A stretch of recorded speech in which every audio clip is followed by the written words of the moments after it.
এই মসজিদটা আপনারা দেখতে পাচ্ছেন, এই মসজিদটার নাম হচ্ছে মসজিদে জিন। মসজিদে জিন এক সময় যখন মক্কাতে আল্লাহর নবীকে কেউ মানছিল না, কেউ মুসলমান হচ্ছিল না, সেই সময় জিনেরা এসে বলেছিল যে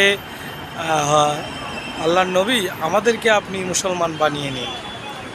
এই জায়গায় জিনদের সঙ্গে আল্লাহর নবী মিটিং করেছিল, সাক্ষাৎ করেছিল এবং দাওয়াত দিয়েছিল মুসলমান হওয়ার জন্য। জিনেরা মুসলমান হয়েছিল এখান থেকে। তাই তার স্মৃতি রক্ষার্থে এই জায়গাটার নাম, এই মসজিদের নাম মসজিদে জিন রেখে দেওয়া হয়েছে। জিন মসজিদ নিয়ে আসা হয়েছে।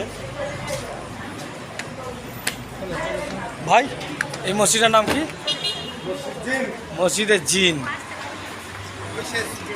বিসমিল্লাহির রহমানির রহিম। এই মুহূর্তে আমরা জান্নাতুল মোয়াল্লায় আছি। এই যে দেখছেন